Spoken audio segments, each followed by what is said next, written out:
नमस्कार, मनी गुरु की इस खास पेशकश में आप सभी का स्वागत है। मैं हूं स्वाति रायना। फंड में एंट्री की टाइमिंग जितनी जरूरी है उतना ही जरूरी है फंड से एग्जिट का प्लान भी बनाना। किसी फंड से निकलने का क्या हो पैमाना? अगर फंड लगातार नेगेटिव रिटर्न दे रहा हो तो क्या फंड से एग्जिट करके उसी कैटेगरी के दूसरे फंड में स्विच करना सही है या फिर दूसरे एमसी के फंड में निवेश करें? फंड से निकलने पर कितना एग्जिट लोड लगता है और क्या फंड मैनेजर के बदलने से फंड के प्रदर्शन पर असर पड़ता है? करेंगे तमाम पहलुओं पर चर्चा। हमारे साथ हुए हैं दो खास एक्सपर्ट्स, उनका परिचय करा देते हैं। Hemant Rustagi, CEO wise invest, और मोहित गांग, सीईओ मनी फ्रंट। बहुत स्वागत करते हैं हेमंत जी और मोहित, आप दोनों का हमारे साथ इस खास कार्यक्रम में शामिल होने के लिए। ये काफी ज्यादा पूछे जाने वाला सवाल है हमसे कि फंड से निकलने का सही समय क्या है। फंड में एंट्री का सही समय तो वो समय है जब से आपने सोच लिया कि आपको निवेश करना है, लेकिन कई बार जद्दोजहद होती है उस फंड से निकलने की। कई बार आपको लगता है कि आप फंस गए हैं।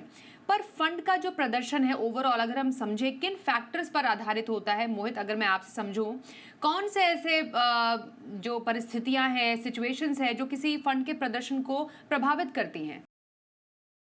जी स्वाति, बहुत बहुत शुक्रिया।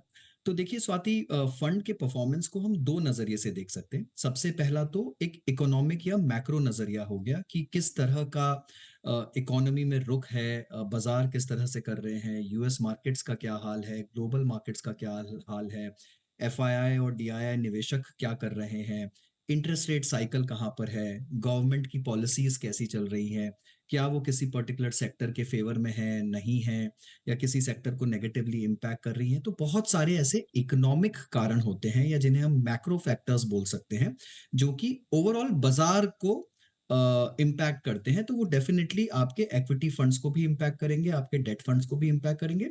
तो सबसे बड़ा कारण, तो सबसे बड़ा फैक्टर हो गया वो। दूसरा फैक्टर जो कि हमारे कंट्रोल में है, ये फैक्टर्स कुछ ऐसे थे जो हमारे कंट्रोल में नहीं थे। एक ऐसा फैक्टर है जो हमारे कंट्रोल में है या जिसके ऊपर हमें आकलन करना होता है फंड का, वो होता है कि फंड मैनेजर कौन है, उसकी कंसिस्टेंसी कैसी है, उनका ट्रैक रिकॉर्ड कैसा है, उन्होंने कितने मार्केट साइकिल्स का तजुर्बा हासिल किया है, उनका पिछला प्रदर्शन कैसा रहा है गिरते हुए मार्केट में, गिरते हुए बाजार में। तो ये कुछ फंड मैनेजर के निर्धारित आकलन के मायने हो गए। और जो दूसरे मायने होते हैं वो ये होते हैं कि उस कैटेगरी में उस फंड का परफॉर्मेंस कैसा है, उसका कंपैरिजन पीयर ग्रुप के साथ में, बेंचमार्क के साथ में, एनुअलाइज रिटर्न्स आप देखेंगे, आप उनके रोलिंग रिटर्न्स देखेंगे, आप उनका रिस्क पैरामीटर्स पे आकलन करेंगे कि रिस्क रेशियोज के तहत वो फंड का परफॉर्मेंस कैसा है, यानी गिरते हुए मार्केट में या फॉलिंग मार्केट्स में कितना डाउनवर्ड प्रोटेक्शन आ रहा है उस फंड में, नहीं आ रहा है। कुछ दूसरे पैमाने वो होंगे जैसा कि फंड का ओवरऑल एयूएम क्या है, उसकी साइज कैसी है, उसके एक्सपेंस रेशियोज कैसे हैं।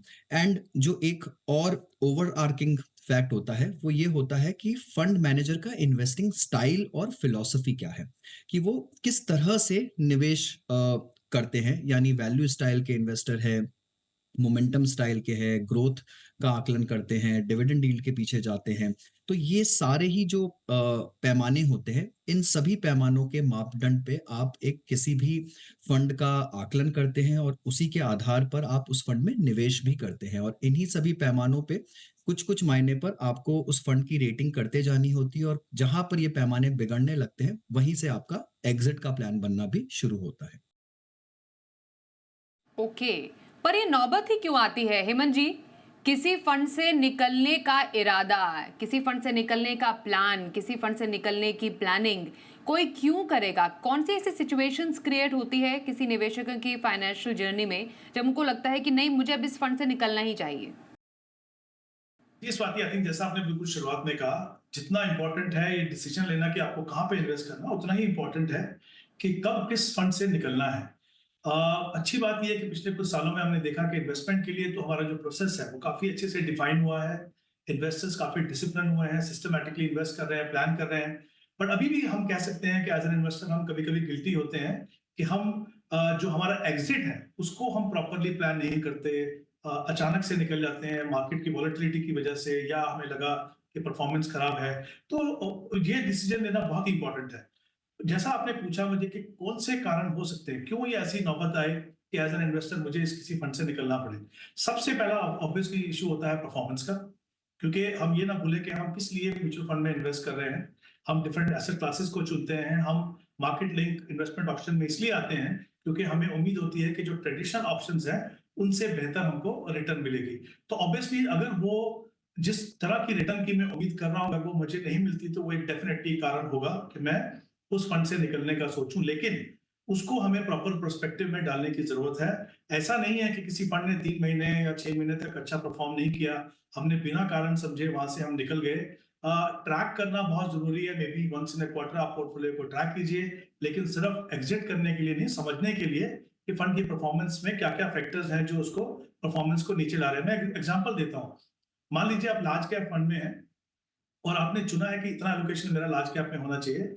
Large cap as a segment ने अगर अच्छा नहीं किया, लेकिन आपका जो फंड है वो अगर आप बेंचमार्क से देखें या पीयर ग्रुप के एवरेज से देखें तो उससे बेहतर परफॉर्म कर रहा है। क्योंकि सेगमेंट ने अच्छा नहीं किया इसलिए आपका फंड रिटर्न अच्छा नहीं दिखा रहा है, तो वो कोई कारण नहीं हो सकता अनलेस आप डिसाइड करें कि मेरी एलोकेशन मुझे यहाँ पे चेंज करनी है।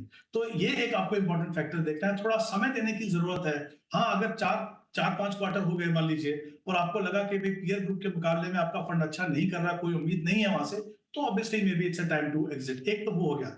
दूसरा, आपकी पर्सनल सिचुएशन में अगर बदलाव आता है। देखिए कभी कभी क्या होता है, हम एक टाइम होराइजन लेके चलते हैं 3 साल मान लीजिए, बाद में आपको पता चलता है कि 3 साल में मुझे पैसा शायद अगले 8-10 साल तक नहीं लगेगा। तो ऑब्वियसली आपको अपनी अपनी इन्वेस्टमेंट को चेंज करने की जरूरत है। अगर आप बैलेंस एडवांटेज फंड में तो मे बी आप इक्विटी फंड में चले जाएंगे। दूसरा, अगर आपका टाइम होराइजन कंप्लीट हो रहा है, आप नजदीक पहुंच रहे हैं, तो आप अपने गेन को प्रोटेक्ट करने के लिए उन फंड से निकल के, इक्विटी से निकल के आप मे बी हाइब्रिड या डेट में चले जाएंगे, राइट? तो ये भी एक कारण हो सकता है। तो आपकी पर्सनल सिचुएशन में बदलाव हो या कोई ऐसे फैक्टर्स हों जो आपको मजबूर करें कि आपको अपनी एसेट एलोकेशन चेंज करनी है, जैसे हमने बात की कुछ इकोनॉमिक फैक्टर्स हैं, कुछ बहुत बड़ा बदलाव आ रहा है, तब ये एक इंपॉर्टेंट है। और तीसरी इंपॉर्टेंट चीज ये है कि अगर आपकी एसेट एलोकेशन ही सिग्निफिकेंटली मूव हो गई, मतलब मान लीजिए 10% या उससे ज्यादा मूव हो गई, तो फिर आपको रीबैलेंस करना होता है कि अगर इक्विटी बढ़ गई तो उसको उन वहां से पैसा निकाल के आप हाइब्रिड में या डेट में जाएं, या अगर नीचे चलेगी तो डेट से निकाल के आप वहां पे जाएं। तो ये कुछ कारण हैं जिस कारणों से आपको उन फंड से निकलना पड़ सकता है। तो कहीं पे परफॉर्मेंस, कहीं पे आपकी पर्सनल सिचुएशन, या फिर अगर आपकी एसेट एलोकेशन बदलती है, तब इन कारणों से आपको अपने फंड से एग्जिट करना पड़ सकता है। बिल्कुल सर।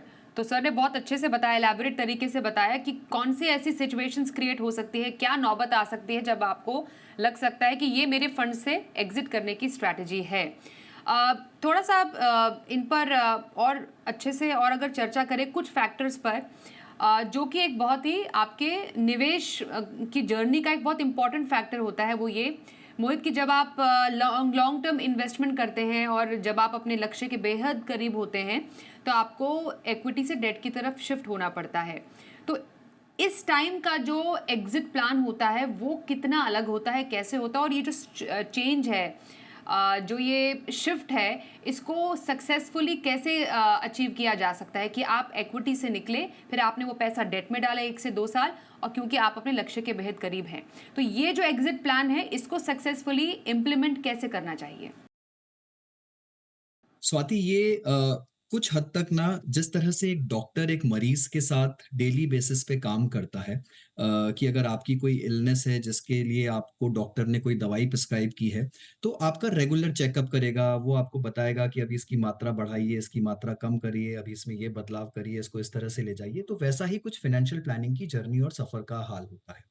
तो जैसे एक उदाहरण लेता हूँ, अगर आपने रिटायरमेंट गोल के लिए प्लान किया है, 60 साल पर आपको एक पर्टिकुलर धनराशि जुटानी थी, मान लीजिए वो रकम थी 5 करोड़ रुपए। ठीक है।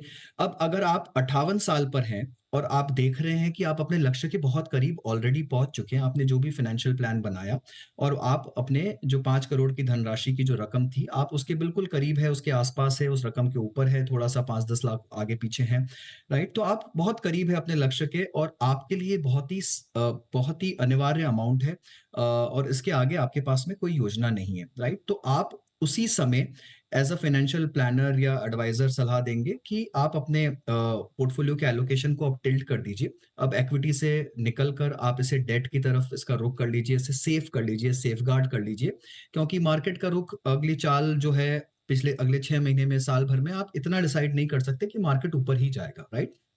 और हम अपने कैपिटल के साथ में रिस्क नहीं ले सकते।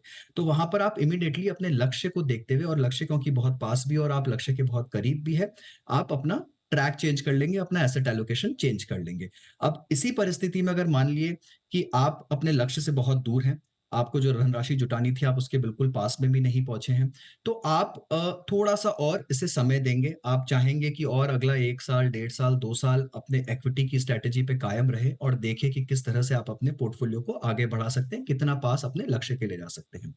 कुछ परिस्थितियाँ ऐसी भी हो सकती है जहाँ पर कि जो निवेशक है, उसकी लिक्विडिटी सिनेरियो ही चेंज हो चुका है। उन्हें रिटायरमेंट के लिए प्लान करना था, बट उन्हें रिटायरमेंट पे जो कॉर्पस मिल रहा है वो हो सकता है बहुत बड़ा हो, उसका आकलन ठीक से नहीं किया गया हो, तो हो सकता है कि वो ज़्यादा रिस्क ले सकते हैं, तो वो इक्विटी में कुछ समय और बने रह सकते हैं।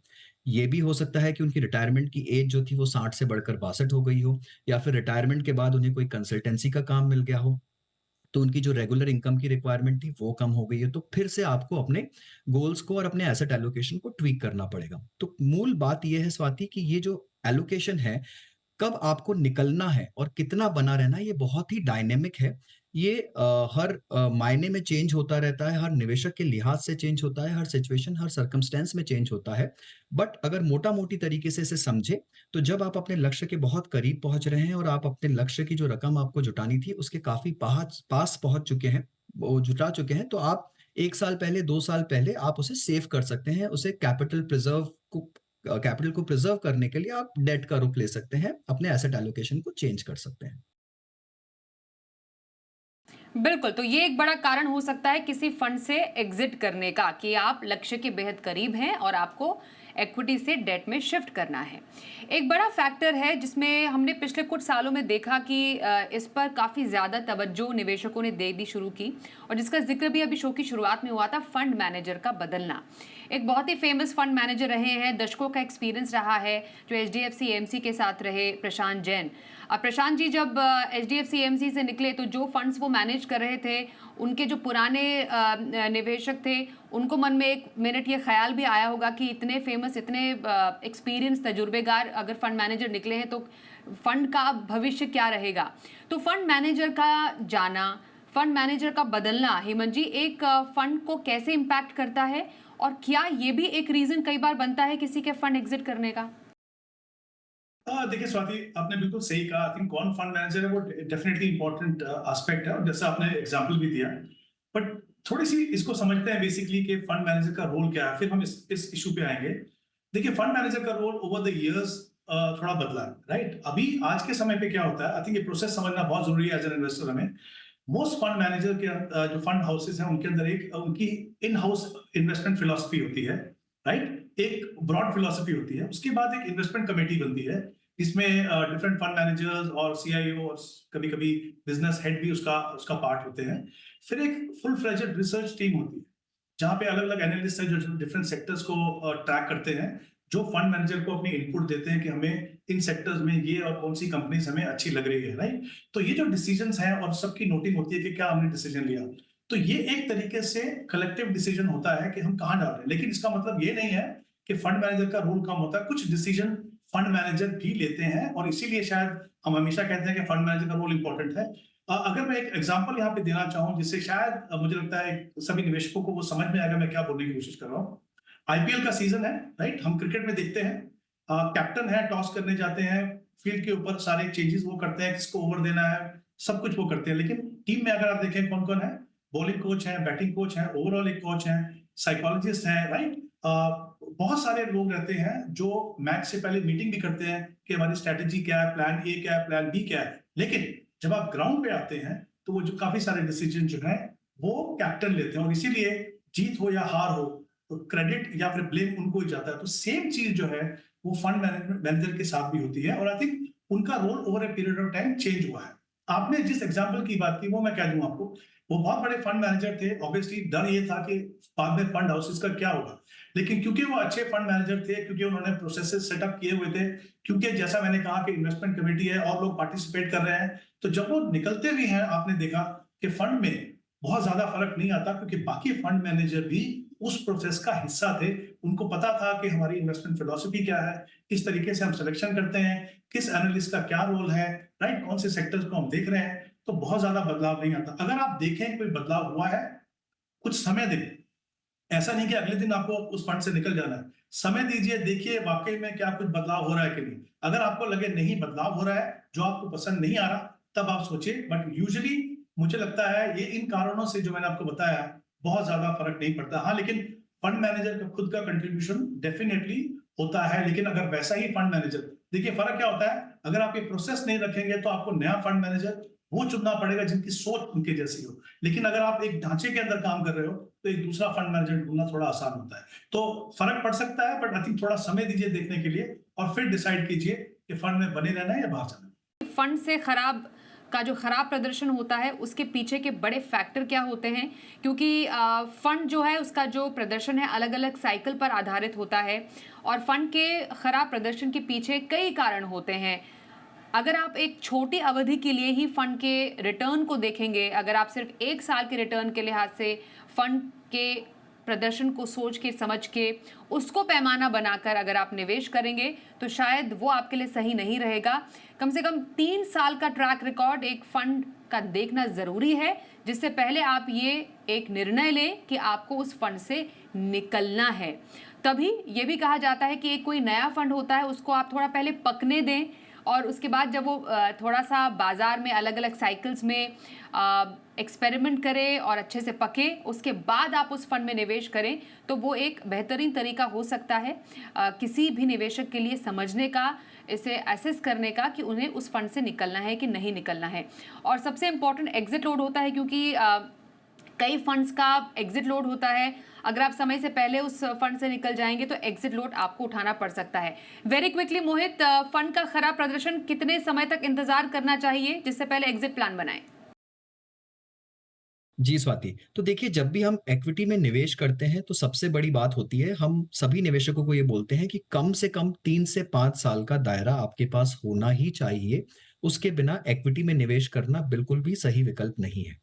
Because equity market by default बहुत ही वोलेटाइल मार्केट्स होते हैं, उतार-चढ़ाव चला रहता है, बना रहता है किसी भी छोटे से छोटे कारण से जो कि आपके कंट्रोल में नहीं है। वो जियोपॉलिटिकल भी हो सकता है, वो सरकारी भी हो सकता है, वो मैक्रो भी हो सकता है और वो कंपनी स्पेसिफिक भी हो सकता है। मार्केट्स कभी भी नीचे का रुख कर सकते हैं। तो आपको निश्चिंत रहना है कम से कम 5 साल के लिए। और जहाँ तक पोर्टफोलियो के स्कीम की आकलन का बात है, वो भी आप मिनिमम 3 साल किसी भी स्कीम को समय दीजिए ये देखने के लिए कि उसका प्रदर्शन कैसा है। 3 साल में अगर कंसिस्टेंटली आपकी स्कीम अंडर परफॉर्म कर रही है, और अंडर परफॉर्मेंस का तात्पर्य यह है कि स्कीम पीयर ग्रुप में भी बहुत बेकार प्रदर्शन कर रही है और स्कीम बेंचमार्क के कंपैरिजन में भी बहुत बेकार प्रदर्शन कर रही है। कहने का मतलब ये कि अगर आपके पास में लार्ज कैप स्कीम है तो आप उसे निफ्टी 50 टीआरआई इंडेक्स से कंपेयर करेंगे। आप लार्ज कैप स्कीम के प्रदर्शन को मिड कैप स्कीम से कंपेयर कर ये नहीं कह सकते कि स्कीम खराब प्रदर्शन कर रही है।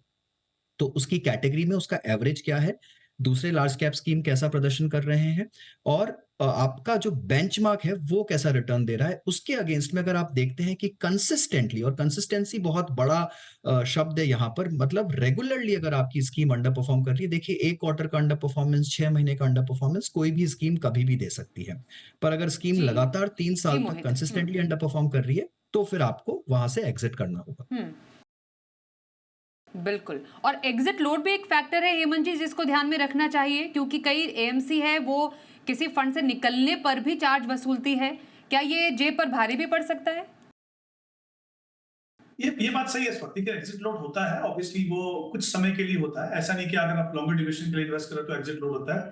ऑब्वियसली जब हम एग्जिट लोड की बात करते हैं तो हम उस सिचुएशन की बात कर रहे हैं जहां पे आप मान लीजिए विद इन 1 ईयर किसी फंड से निकल रहे हैं। तो जैसा मैंने पहले भी कहा कि अगर आप किसी इक्विटी फंड में हैं, आपको कुछ समय देना पड़ेगा, आपको कारण जानने पड़ेंगे कि किस कारण से आपकी परफॉर्मेंस नहीं है। क्या सेगमेंट ने अच्छा नहीं किया, या जहां पे वो इन्वेस्ट कर रहे हैं वो फिलॉसफी काम नहीं कर रही है। अगर आपको उसको बिलीव है तो समय दीजिए।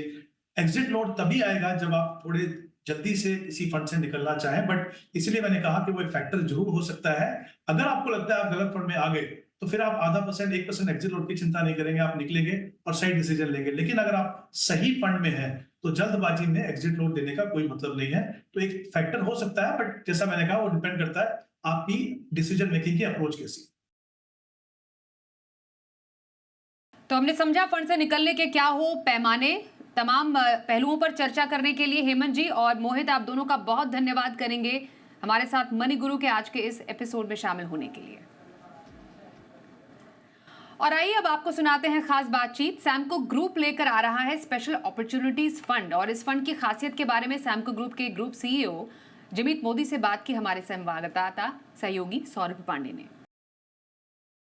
ये हम Samco special opportunities fund as an NFO लेके आए हैं, जिसका जो कोर ऑब्जेक्टिव है कि ये स्पेशल सिचुएशंस में अधिकतर इन्वेस्ट करे, तो एटलीस्ट 80% ऑफ द फंड ये स्पेशल सिचुएशंस में इन्वेस्ट होगा। और ये स्पेशल सिचुएशन इन्वेस्टिंग में जो सैमको स्पेशल अपॉर्चुनिटीज़ की स्ट्रैटेजी है उसे हम एक डिसरप्शन स्ट्रैटेजी कहते हैं, कि जिसमें डिजिटाइजेशन हो गया, इनसाइडर मिरर ट्रेडिंग करके एक स्ट्रैटेजी है।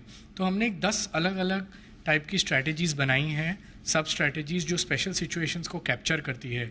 गवर्नमेंट रिफॉर्म्स हो गए, spin offs, corporate actions, under valued holding companies, और जो नए इमर्जिंग सेक्टर्स है।